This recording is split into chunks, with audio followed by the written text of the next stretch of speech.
Boa noite a todos, é o professor Luiz Macedo aqui.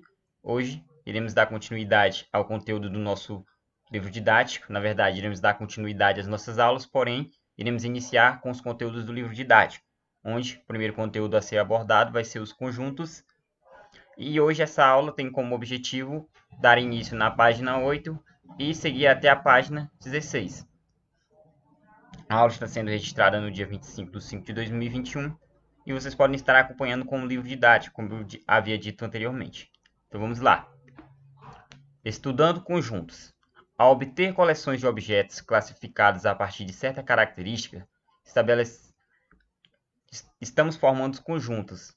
Animais vertebrados, por exemplo, podem ser divididos em 5 classes: peixes, anfíbios, répteis, aves e mamíferos. Cada uma dessas classes de animais forma um conjunto. Então temos aqui os animais vertebrados, onde temos os mamíferos, temos os peixes, temos os répteis, temos os anfíbios e temos as aves. Esses grupos aqui, eles podem ser denominados como conjuntos.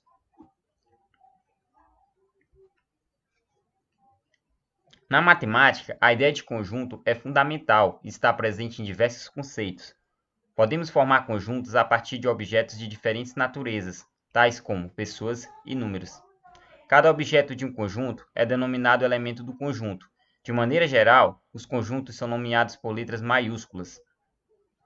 Exemplos: conjunto das vogais do nosso alfabeto. A é igual a, E, I, O, U, onde esse A maiúsculo ele representa o conjunto A, e esse conjunto é formado pelos elementos A, E, I, O, U, sendo o conjunto das vogais. Conjunto dos continentes, representado pela letra B, o conjuntinho B, contendo os continentes da África, América, Ásia, Europa e Oceania. Conjunto dos números pares positivos menores que 100. Então, esse conjuntozinho aqui, o conjunto C, ele vai conter todos os números pares positivos que são menores que 100, dando início do 2 e indo até o 98. Conjunto dos números primos, representado pela letra D, que inicia no 2 e ele é infinito, onde, lembrando que os números primos são os números que são divisíveis somente por ele mesmo e por 1. Nos exemplos acima, os elementos do conjunto são representados entre chaves e separados por vírgula. Vocês podem ver, ó, são separados por vírgula e eles estão entre chaves. No caso de números na forma decimal, usaremos ponto e vírgula para não confundir com a vírgula que separa as casas decimais de cada número. Por exemplo, se você tem um conjunto formado por 1,5, 1,5, 2,5, para que essa vírgula não confunda, utilizamos a partir desse elemento ponto e vírgula, no lugar de utilizar apenas a vírgula como nos outros conjuntos acima. 3,5 e por aí vai. Entre os exemplos A, B e C são conjuntos finitos. Entre os exemplos A, B e C são conjuntos finitos, pois possuem uma quantidade finita de elementos, ou seja, é uma quantidade que tem fim. Já o conjunto D é um conjunto infinito, pois possui uma infinidade de elementos. Como vocês podem ver, ó, os números primos são infinitos, então chamamos o conjunto D de um conjunto infinito.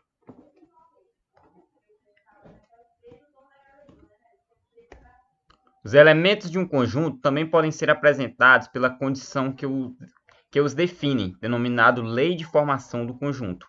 Por exemplo, o conjunto E é igual a x, tal que x é um número ímpar maior que 6 e menor que 17.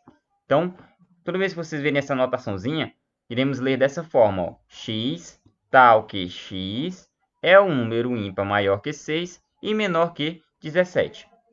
Temos aqui o conjunto E obedecendo toda essa denominação. Ó. É um número ímpar, então podemos observar que todos os números dentro desse conjuntinho E são números ímpares e que todos eles são números menores que 17. Um conjunto também pode ser indicado por meio de uma figura chamada diagrama de Venn. Observe o conjunto E representado no diagrama de Venn ao lado, que foi esse diagrama que eu acabei de falar. O diagrama de Venn recebe esse nome em homenagem ao lógico ao lógico inglês John Venn, 1834 a 1923, que utilizou essa maneira de representar conjuntos em um artigo de 1876.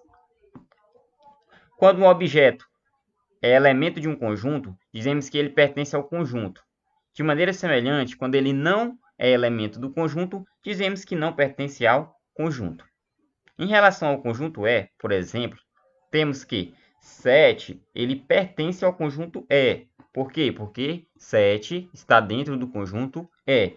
Então, utilizaremos o símbolozinho desse E aqui, ó.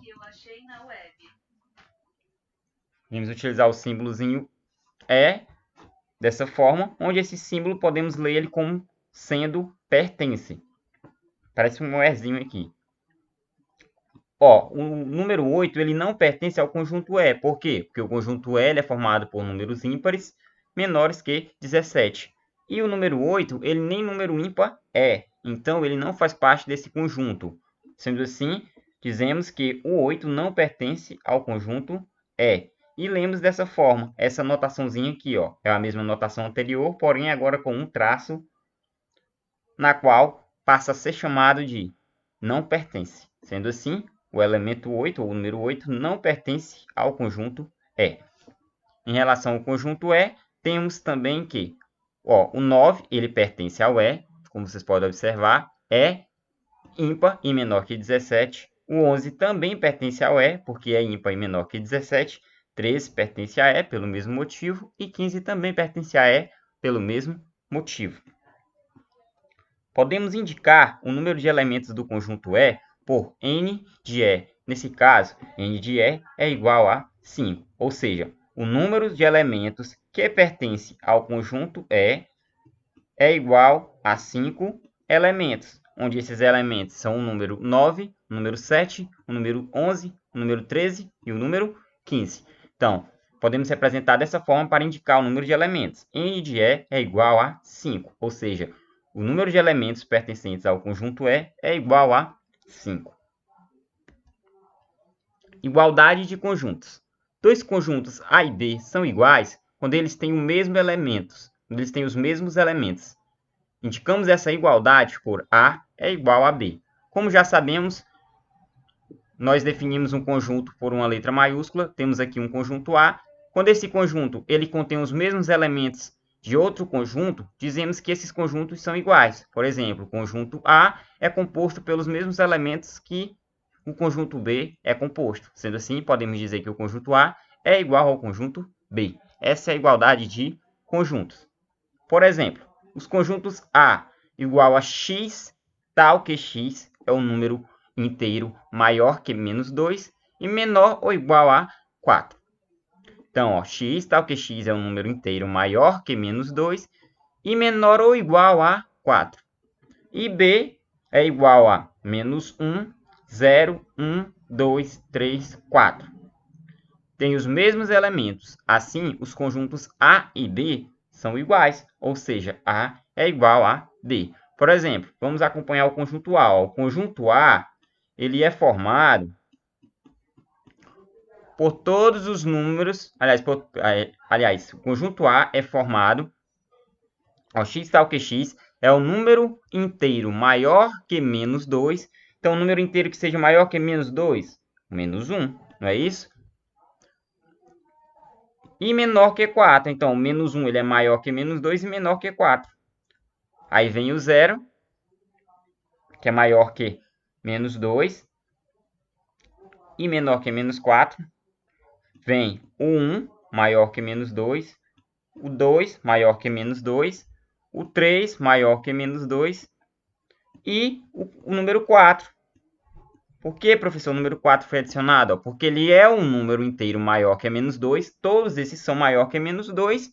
E ele é menor ou igual a 4. Todos esses números são menores que 4. Somente o 4. Porém, se ele não é menor, ele tem que ser ao menos igual. E 4 é igual a 4. Sendo assim, esse é o conjunto A. Agora, analisando o conjunto B, que temos ele já em notação, podemos observar que ele é composto pelos mesmos elementos. Ó, menos 1, o 0, o 1, o 2, o 3 e o 4. Dessa forma, como eles contêm os mesmos elementos, podemos dizer que o conjunto A é igual ao conjunto B. Essa é a igualdade de conjuntos. De maneira semelhante, dois conjuntos C e D são diferentes, ou seja, não são iguais, quando algum elemento de um dos conjuntos não é elemento do outro. Indicamos essa desigualdade por ser diferente de D. Então, se o conjunto C tem algum número diferente do conjunto D, já podemos utilizar que o conjunto C, utilizar a notaçãozinha de diferente, é diferente do conjunto D. Estamos aqui, ó. Prestem atenção que todos os elementos que existem em C também existem em D, porém, nem todos os elementos de D contêm no conjunto C. Porque ó, no conjunto C não contém o elemento 2. Se o conjunto C não contém o elemento 2, isso já faz com que o conjunto C seja um conjunto diferente do conjunto D. Sendo assim, C e D são diferentes. E a notação é C diferente de D. Pois 2 pertence a D, como vocês podem ver, ó, e 2 não pertence a C. Conjuntos unitário, vazio e universo. A seguir, estão apresentados alguns conjuntos que possuem características especiais, sendo esse o conjunto unitário, um conjunto A, que tem um único elemento, é chamado conjunto unitário. Assim, o número de elementos vai ser igual a 1. Os conjuntos A igual a 7 e B tal que x e B, x tal que x é um número primo e par, são exemplos de conjuntos unitários. Então, quando é que ele vai ser um conjunto unitário? Quando ele conter apenas um elemento. Sendo assim, ó, o número de elementos do conjunto A é igual a 1. Dessa forma, chamamos esse conjunto de conjunto unitário. O conjunto A só tem um elemento 7, então esse conjunto A ele é unitário. Então, o conjunto B é um número x, tal que x é um número primo e par. O único número primo e par que temos é o 2, ó, porque o 2 só é divisível por 1 e por ele mesmo. Então, ele é o único número primo par. Sendo assim, o conjunto B só contém um elemento, que é o 2, e ele é um conjunto unitário. Conjunto vazio. Dizemos que A é um conjunto vazio quando ele não tem elemento algum. Assim, o número de elementos de A é igual a 0.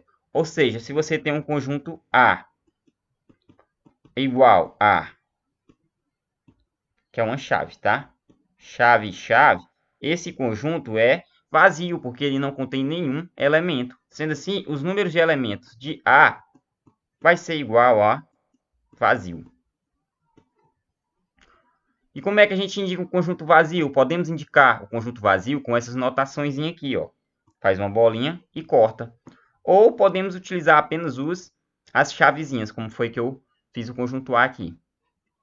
Ó, o conjunto A, x tal que x, é um número ímpar divisível por 2, é vazio. Logo, o conjunto A é igual a vazio. Ou podemos representar de outra forma o conjunto vazio, sendo A é igual a vazio, só que agora utilizando apenas as chaves. Pois não existe número ímpar que seja divisível por 2. Ou seja, como não existe nenhum número ímpar divisível por 2, significa que os elementos desse conjunto A, ó, não existem, ele é um conjunto vazio. E agora iremos ver o conjunto universo. Chamamos conjunto universo, indicado geralmente por U, o conjunto mais amplo que pode ser considerado em determinada situação, ou seja, aquele ao qual pertencem todos os elementos relacionados ao estudo. Mesmo que não expresso, é importante que fique bem estabelecido o conjunto universo em cada situação. A solução da equação x² igual a 4, por exemplo, é apenas o número 2, se o conjunto universo considerado for o dos números naturais. Se o conjunto universo considerado for o dos números inteiros, as soluções são 2 e menos 2.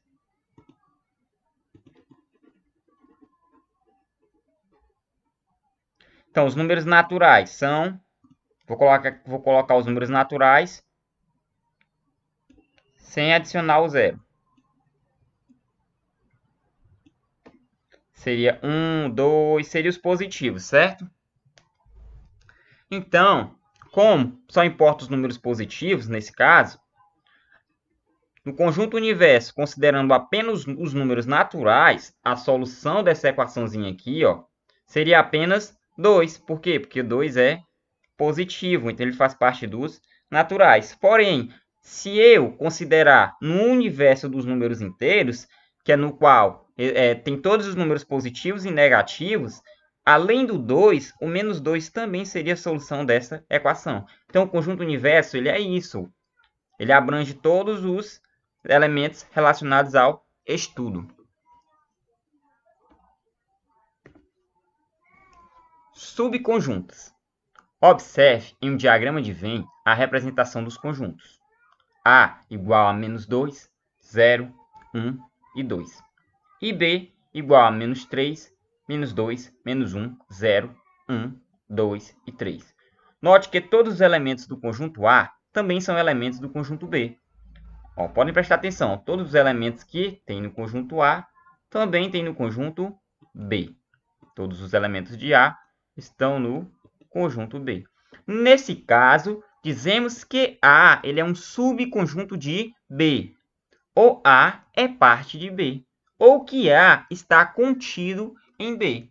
E nesse caso, indicamos por A está contido em B. Então, utilizamos essa notaçãozinha para dizer que o conjunto A ele está contido no conjunto B. Por que o conjunto A está contido no conjunto B? Porque todos os elementos do conjunto A também estão no conjunto B. Outra maneira de fazer essa indicação é B, aí vamos só apenas mudar a direção do sinal, e a notação agora passa a ser que B contém A, ou seja, que todos os elementos de A eles existem dentro do conjunto B. Quando há pelo menos um elemento de um conjunto C que não é elemento de um conjunto D, dizemos que C não é subconjunto de D. Ou C não é parte de D, ou C não está contido de D. Por exemplo, se eu pegar esse conjuntinho A e adicionar nele aqui, por exemplo, o número 5, nesse conjunto A, ó, esse número 5 ele já deixaria de fazer parte do conjunto B, porque o B não tem o 5. Então, poderíamos dizer nesse caso que o A ele não está contido em B, ou que B não contém o A, só porque um dos elementos de A não fazem parte do conjunto B. Então, dessa forma, se um conjunto C tem quase todos os elementos do conjunto D, mas tem apenas um elemento que não faz parte de D, podemos dizer que C não está contido em D, porque nem todos os elementos do conjunto C estão presentes no conjunto D. Ou podemos dizer que D não contém C, porque nem todos os elementos de C pertencem a D. Quaisquer que sejam os conjuntos A, B e C, podemos destacar as seguintes propriedades. Vazio está contido em A, certo? Vazio está contido em A. Conjunto vazio está contido em qualquer conjunto. Essa relação pode ser justificada por redução ao absurdo. Ou seja, supondo que o conjunto vazio ele não está contido em A, uma suposição, e obtendo uma contradição na conclusão. Nesse caso, existiria um elemento X pertencente a vazio e não pertencente a A. Contudo, isso é um absurdo, pois, por definição, o conjunto vazio não possui elementos. Dessa forma, vazio está contido em A.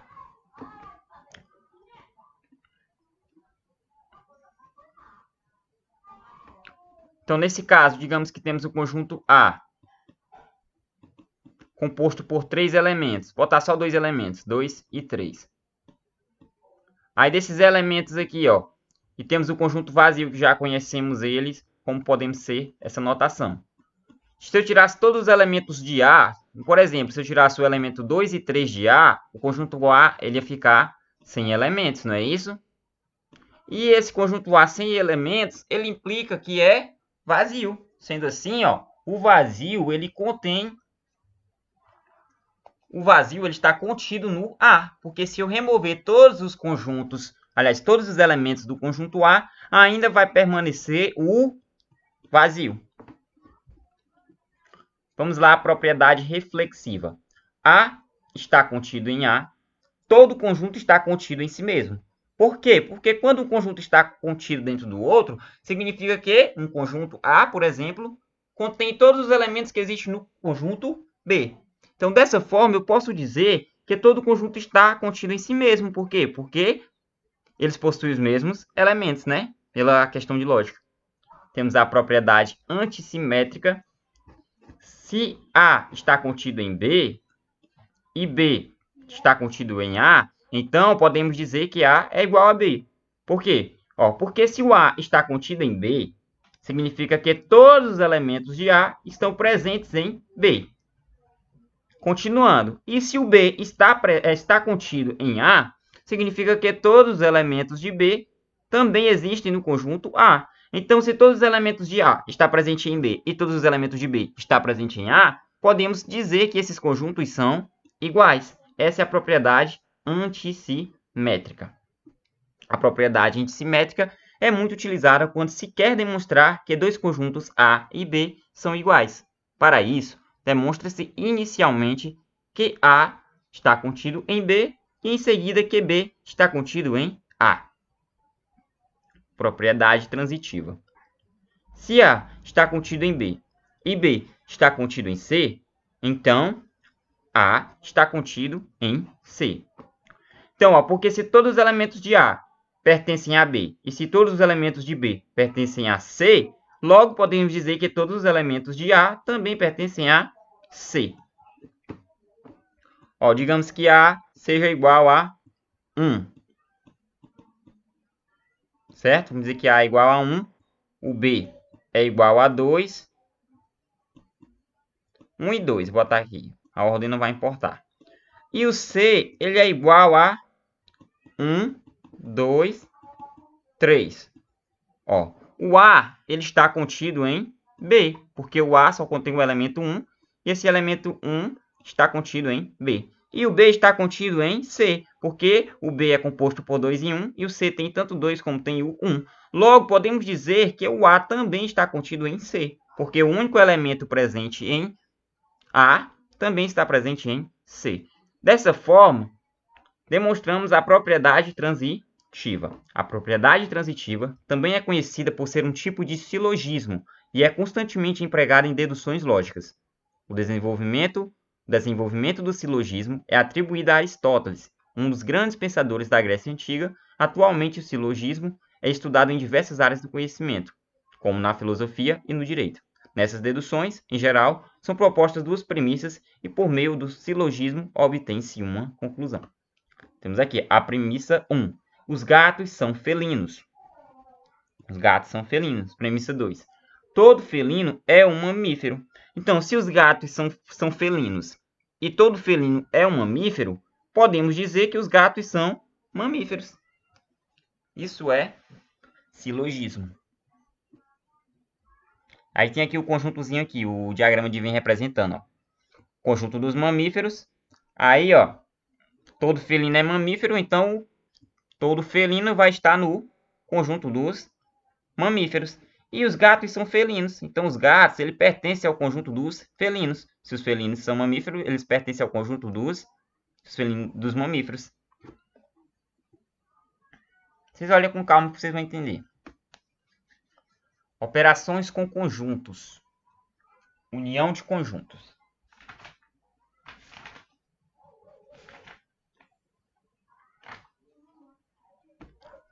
Considere os conjuntos A igual a 2, 4, 6, 8, 10 e B 1, 2, 3, 4, 5, 6. Podemos escrever um conjunto C formado por todos os elementos de A ou de B. Ou seja, C é igual a 1, 2, 3, 4, 5, 6, 8 e 10. Nomeamos o conjunto C união dos conjuntos A e B e indicamos por A união B, que é igual a um novo conjunto C. Então, essa notaçãozinha aqui chamamos de união. O que aconteceu aqui, pessoal? Pegamos um conjunto A, fizemos a união com o conjunto B e, dessa forma, criamos um novo conjunto C. E como funciona essa união? Vamos pegar todos os elementos de A e todos os elementos de B e colocar em um único conjunto. De forma que, se o elemento já estiver no conjunto A, esse elemento ele não precisa ser repetido, porque se a partir do momento que eu jogo ele, por exemplo, o número 2 e o número 2, ó, se eu vou juntar o conjunto A com B, esse número 2 ele já pertence a A e B. Então, na união desses conjuntos, o 2 vai aparecer somente uma vez, porque ele é um elemento presente nos dois conjuntos. E tem aqui o diagramazinho mostrando a parte da união. Ó, o conjunto A, formado pelos números 8, 2, 4, 6 e 10, que é esse conjuntinho aqui. E o conjuntinho B, formado pelos números 1, 2, 3, 4, 5, 6 e 3. Não é isso? A união deles vai ser todos esses elementos, não é isso?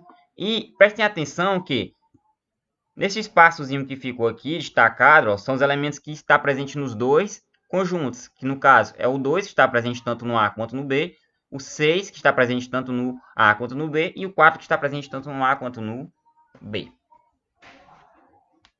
A parte destacada corresponde à união dos conjuntos A e B, ou seja, A união B.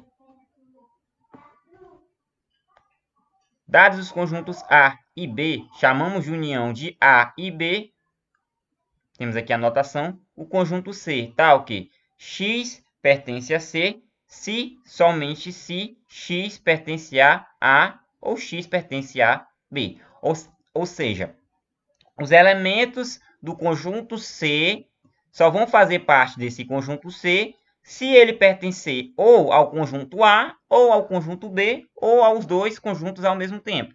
Então, essas são as condições para que ele faça parte do conjunto que vai surgir da união dos dois conjuntos A e B. Exemplos. D é igual a 3, 6, 9, 12, 15 e E é igual a 2, 7, 11, 13.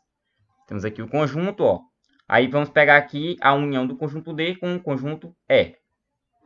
Então, vamos pegar todos os elementos presentes neles, ó. O 2, o 3, o 6, o 7, 9, o 11, 12, o 13 e o 15. Pronto, peguei todos os elementos.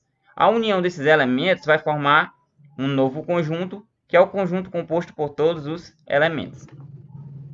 Então, D união com E forma-se um novo conjunto composto por esses elementos.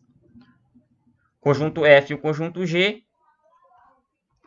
A, B, C, D, E, F, G e G, que é o C, D, E. Aqui vocês percebem que esses conjuntos eles não estão se encontrando. Por que isso acontece? Porque eles não têm elementos iguais. Já como esse conjunto eles têm elementos iguais, vai ser utilizado apenas um elemento para representar que esse elemento faz parte dos dois conjuntos ao mesmo tempo.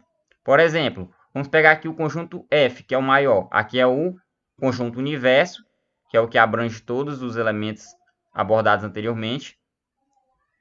E nesse conjunto universo, temos aqui, ó, conjunto F, composto por todas essas letras, ó. A, B, C, D, E, F, G e H. E temos o conjunto G, formado pela letra C, D e E. Então, como já tem aqui, ó, C, D e E, podemos só selecionar dentro do conjunto F o conjunto G com os elementos que pertencem a G. Sendo assim, ó, a F união com G é igual a A, B, C, D, E, F. Ó, podemos notar que a união de F com G vai ser o próprio conjunto G. Aliás, o próprio conjunto F. Por quê, professor? Porque todos os elementos de F já fazem parte, todos os elementos de G fazem parte do conjunto F. Então, quando fizermos essa união, esses elementos não podem se repetir. Sendo assim, teríamos o próprio conjunto F.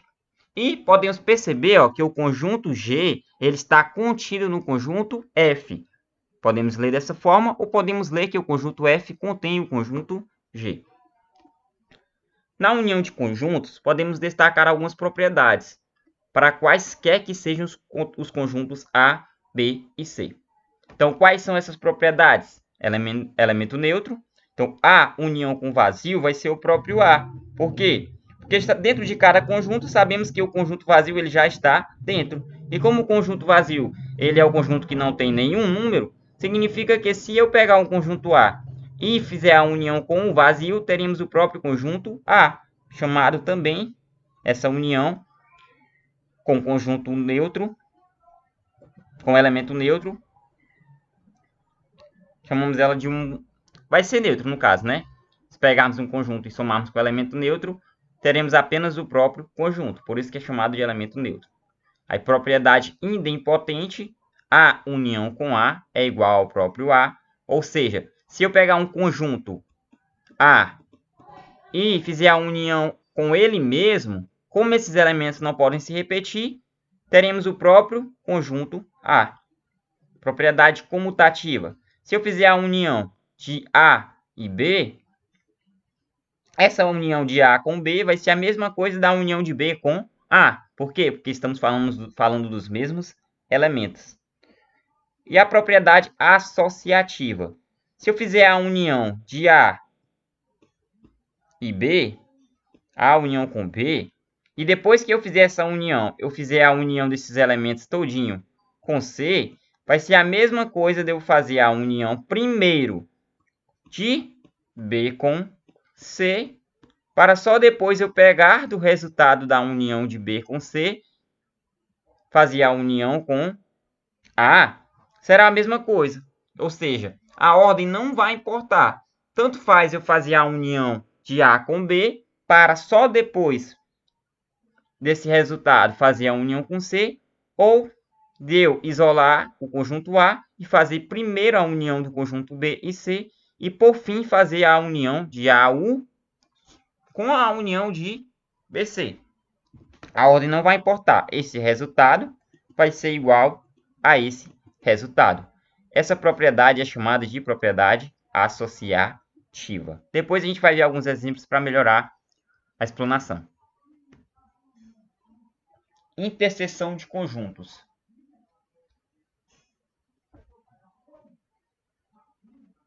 Considere os conjuntos A igual a 2, 4, 6, 8 e 10. E B, 1, 2, 3, 4, 5, 6. Podemos escrever um conjunto C formado por todos os elementos que pertencem a A e B simultaneamente. Ou seja, C é igual a 4, 2, 4 e 6. Nomeamos o conjunto C de interseção ou intersecção dos conjuntos A e B. E indicamos por A interseção B igual C. Ou seja, a interseção do conjunto A com o conjunto B vai gerar um novo conjunto C. Professor, eu não entendi o que é a interseção. Bom, a interseção vai ser todos os elementos que estejam presentes nos dois conjuntos. Por exemplo, aqui temos o conjunto A e o conjunto B. Quais são os únicos elementos que estão presentes em A e em B ao mesmo tempo? É o 2, o 4 e o 6, não é isso? Então, a interseção de A e B é apenas os elementos que possuem os dois conjuntos ao mesmo tempo. No caso, a interseção de A e B vai ser o 2, o 6 e o 4. E quando vamos fazer essa representação, esse conjunto, podemos representar dessa forma: o conjunto A com todos os seus elementos e o conjunto B com todos os seus elementos. Dentro desse encontro aqui dos dois conjuntos, vai ficar apenas os elementos que estejam presentes nos dois ao mesmo tempo, que no caso é o 2, o 4 e o 6.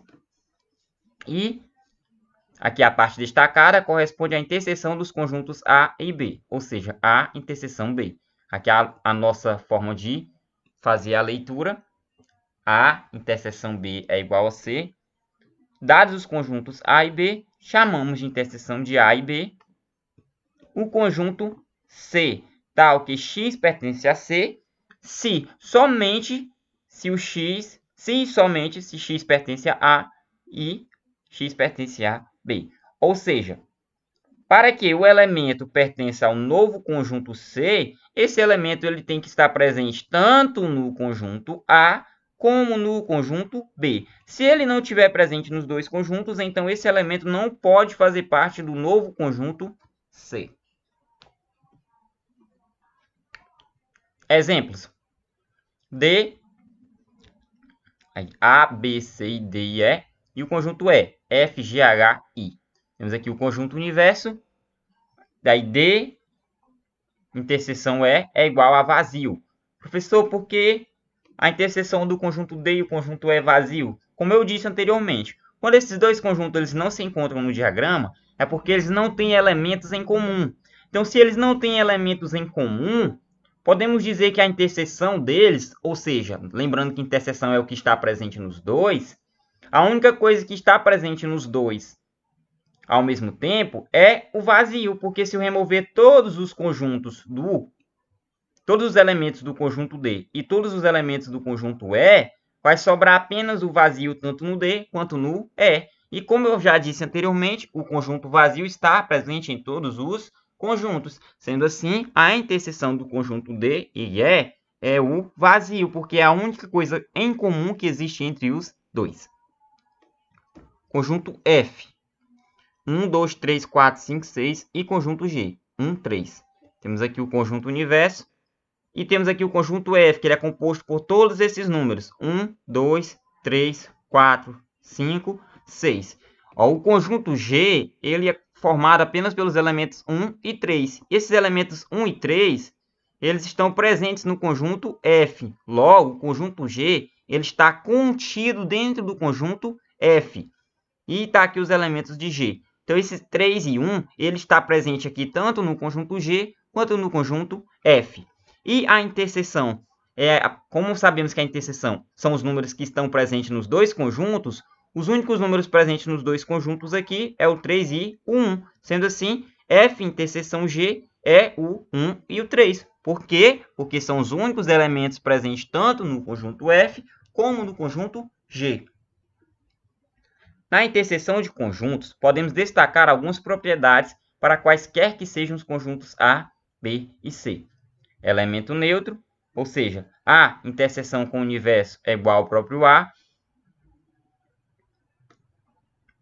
Por quê? Porque é o que novamente, conjunto do universo são todos os números, né? Sendo assim, a interseção vai ser o que está presente em A e o que está presente em um conjunto universo. Como o conjunto universo ele possui todos os elementos de A, quando eu fizer a interseção de A com o conjunto universo, todos os elementos vão estar presentes tanto em A como no conjunto universo. Sendo assim, eu teria o próprio conjunto A quando eu fizer essa interseção. Propriedade idempotente. A interseção A é igual a A. Pelo mesmo uma questão do universo, porque todos os elementos de A estão presentes no próprio A. E como a interseção é quem está presente nos dois, se eu fizer a interseção de A com A, eu terei o próprio conjunto A. Propriedade comutativa. Eu posso muito bem fazer a interseção de A com B, e o resultado dessa interseção vai ser a mesma coisa de eu fazer a interseção de B com A, ou seja, a ordem não vai importar. E por último, a propriedade associativa. Podemos fazer a interseção dos dois primeiros conjuntos, e após fazer essa interseção, eu pego o resultado da interseção desses dois conjuntos e faço com o terceiro conjunto. Ou eu posso deixar o primeiro conjunto, fazer a interseção dos dois últimos. Após fazer a interseção dos dois últimos, é que eu pego o primeiro conjunto e faço a interseção com o que eu tenho de resultado da interseção dos dois últimos conjuntos. Ou seja, não importa pegarmos primeiro os dois conjuntos para fazer a interseção, os dois primeiros ou os dois últimos, o resultado sempre vai ser o mesmo. Propriedades da união e da interseção de conjuntos. Em relação à união e à interseção de conjuntos, podemos destacar algumas propriedades para quaisquer que sejam os conjuntos A, B e C. A distributividade da união em relação à interseção. A, união B, interseção C, é a mesma coisa de A, união B, interseção de A, união C. Ó, eu posso pegar bem aqui e fazer a interseção de B e C, e logo em seguida fazer a união de A com a interseção do que existe tanto em B quanto em C. Isso vai ser a mesma coisa de fazer A união com B e A união com C, e logo em seguida fazer a interseção dessas duas uniões de conjunto. A gente vai ver exemplo futuramente que vai ajudar a entender melhor isso. Então, a parte destacada corresponde a união com a interseção de B com C, que é a mesma coisa de A união B com a interseção de A união C. A distributividade da interseção em relação à união. Podemos fazer aqui a interseção de B união C é a mesma coisa de A interseção B, união de A interseção C. Todas essas partes aqui iremos ver exemplos depois para ajudar no entendimento. E a união de A interseção B é a mesma coisa de A interseção de A união B. Sempre vai ser... Isso vai ser igual a A. Então, a parte destacada corresponde a essa notaçãozinha. Então, iremos continuar na próxima aula. A gente vai trabalhar alguns exemplos para ajudar a facilitar o entendimento. Então, até a próxima.